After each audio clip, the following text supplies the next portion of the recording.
thank you, Ellie, for coming in today, because I think today was the day that you got named as #1 in the BBC list of those that will be amazing this year and break through. So how does that feel? What does it feel like to have that position? Is it a bit intimidating? It is a bit intimidating, but it means I've been given a sort of thumbs up from people, from critics. Yeah. But of course, that's not everything. That's not what it's about necessarily, and it's about getting out there, getting my music out there to fans, and for the public to start liking me. So that's I see it as like the first step rather than the sort of be all and end all. And what is your perception of why you have been chosen? What do you think that this panel is seeing in you that they have decided that you hit the moment? I don't know. And I wish I did, because it would be a lot easier. I suppose I'm quite normal and I wasn't necessarily ambitious, so I guess I don't really have a business kind of mind. So in that way, my music ends up being, I hate using this word, but quite organic, in that I write things, I just go at it blind and just hope for the best, and that's how I've always worked. I guess that sometimes people connect to music, and a lot of people connect, and sometimes people don't. And I don't know why people don't connect to some music, because there were artists on the last poll that didn't succeed as much as everyone thought they were, and I don't know why that is, because I feel like I've done a lot without my label. I only signed my record deal about 4 or 5 months ago. By which time I'd nearly finished everything anyway. And so it's not necessarily that you haven't been given like a big label push, because a lot of people are, and then it still doesn't quite connect. Yeah. And I don't know why that is. It there must be some sort of like wave between people and your music, and every single element, like your lyrics, the way you sing, the way you perform, everything, and it must just kind of go like that, and then you're successful for a while. Being in this poll and being in the glare, even though you've not really released an album, you haven't released an album, does that break the DNA of what your trajectory might have been, or is it in fact actually that is the point? This is how it was meant to be. I didn't set out necessarily to be an artist who specifically wanted to be the future or the sound of the future or whatever. I just think that that's how it's ended up, and that's the best way. I'd hate to try to do something, but I'm also embracing it, because what better than to make something that's new and different and something that's exciting. Do you just feel it's part of something that's, like you say, music's changing so much that you're part of that change in a way, both in terms of how you make your music, how you make your contacts, and how the little scenes you're part of, and now this is part of it. That we're trying to make sense of the fact there is so much music, because so many people can connect with each other, make relatively interesting music. But how do we know what is more preferable? So here's people have made an arbitrary decision. You're the one. Well, apparently so, which is obviously great. I would hate for people, not hate, but it would be quite disappointing if people were to say that there was too much hype surrounding me, because unfortunately hype is this thing that's been created by blogs and the internet, and because of the internet it's an amazing thing, but it also means someone's downfall in a way, because you can get blogged about too much and people just get sick of you and stuff. But it depends. It depends what kind of person you are and if you read blogs. But I don't think that the general public, people who might potentially buy my album, are going to say, "Well, she's far too hyped." So that's it for me. But do you think people are more used to it now? Do you think? Because in a way, an artist like you, many years ago, being surrounded by this kind of hype.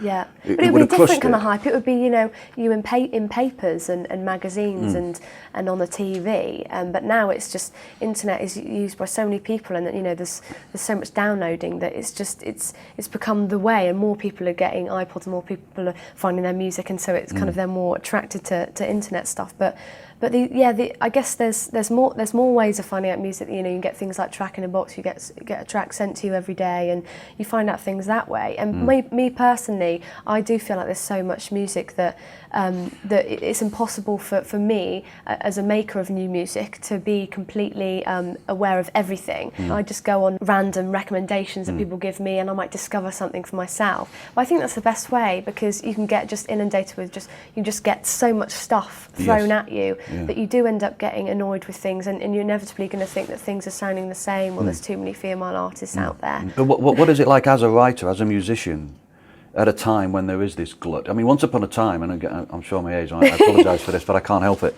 something like you would have come along, and in a way there would have been one of it, maybe two. Whereas now, and not to say that they're exactly the same, but you know what I'm saying, that there can be a lot of the same kind of thing appears. So I wondered how difficult it is for you to try and generate the kind of originality that you really want to have. Well, I think the important thing is not to try, and hopefully you don't have to try. And luckily, I feel like I've been given that kind of advantage, in that I feel like I'm not trying hard to create something that's original, but because I have such a passion for folk music and music which is so simple and beautiful with just a guitar, that it just so happens that I've constructed my songs that way without thinking about it too much, and not putting too much kind of, God, this song has to be different, and it has to be, but it also has to be mainstream so that I sell records. It's completely not like that. It's just the fact that myself and my producer, Star Smith, is the same age, and he has a passion for electronic music, I have a passion for folk music in particular, but we also listen to a lot of the same things when we were younger. So we just go into a session and we slowly start to construct a song, and I usually already have the kind of the backbone for it.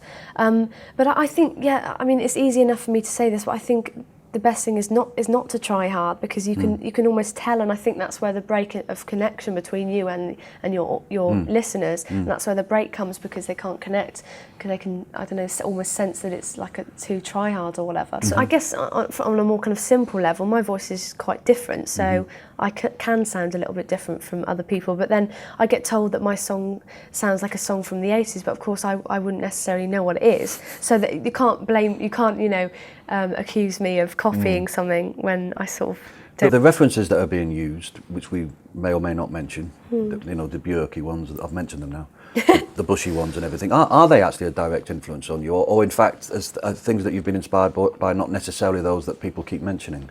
There's definitely a lot that people assume that I listen to. They assume that I listen to Kate Bush a lot, which I don't. That I listen to. In fact, Björk, even though I have so much admiration for her and her entire career, it's actually one album that really struck a chord with me when I was about 16 and going through a sort of 16 or 17, going through quite a difficult sort of teenage time, and I would listen to that. She had it was like a best of Björk album, so it was all her more sort of poppier things, and I would listen to it over and over again, and I'd safely say that rather than listening to everything, I would really commit myself to an album, and every time I listened to a song, I'd pick out different things, different parts. So yeah, there are some that are true. I did listen to a bit of Joni Mitchell. I have listened to a lot of Feist and My Brightest Diamond. Another band called Rilo Kiley. I really like their lyrics, and suddenly I realised that you could be quirky, but you could also still be quite poppy. Yeah, because you see, and you've done a Bon Iver track as well, haven't you? And some of these names you're mentioning at the latter part of the list, that's interesting, because I think that may be where you are put in this list, because it's music that's been sort of creeping around for a few years now on the edges and has never quite hit the mainstream.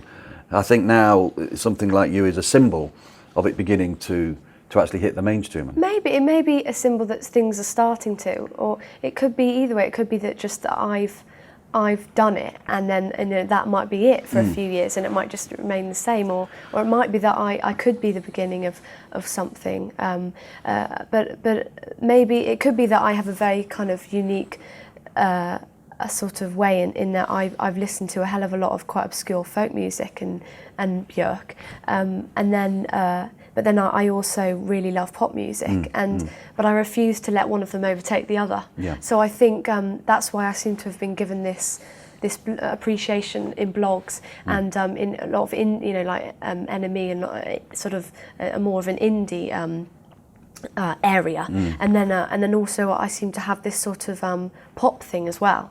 And in lists and polls, that's quite a good thing to have, I suppose, because the polls can't be accused of choosing something which is utterly cheesy and predictable. Does the poll now expect you to be a pop star, or does the poll expect you to make an amazing debut album that's one of the great? I mean, what do you feel the poll's asking you to now fulfil?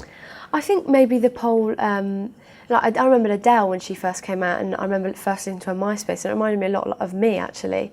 And then she sort of had this big song, Chasing Pavements, and suddenly she was completely projected into the mainstream, like worldwide. And I don't know her, and I don't know if that's what she intended to do. But once you're there, I guess one might embrace it, because it's a good position to be. I would say that perhaps the poll suggests that you're going to sell a lot of records, and if you're selling a lot of records, it's usually an indication that it's more of a pop thing, more of a mainstream thing. There are a lot of exceptions of music that's crossed over and sold a lot of, sort of more of an indie thing that's crossed over. Yeah. So I'd say that maybe more of a pop thing. Yeah, because I know it's, as you said, it's churlish to sort of, be upset about the thing and say, oh, I wish it hadn't happened. But on the other hand, is there part of you that wishes you could have crept up on people slightly more unawares, whereas now a lot of people are looking in your direction very instantly? So what maybe have been a bit more of a delicate flower, your record, suddenly has got a completely different set of expectations. Yeah, I suppose so. But at the same time, I don't think there's any way that I could kind of turn it down. Well, yeah. I mean, you can't turn around and say, oh, well, it's great that I've won it, but why couldn't I have just been, a little, scamp just creeping up on everyone? Well, I guess I've had no choice from that since the day that I released my first song onto the internet, because I've had blogs writing about me for about 2 years, and so I've had no choice. And and I'm not saying that it's a bad thing. I'm not saying that this is going to be a burden to me. I'm not saying it's going to be detrimental at all, because all I feel that it will do is draw more attention to me, and I feel like I feel like it's possible I may have fulfilled people's expectations with my album.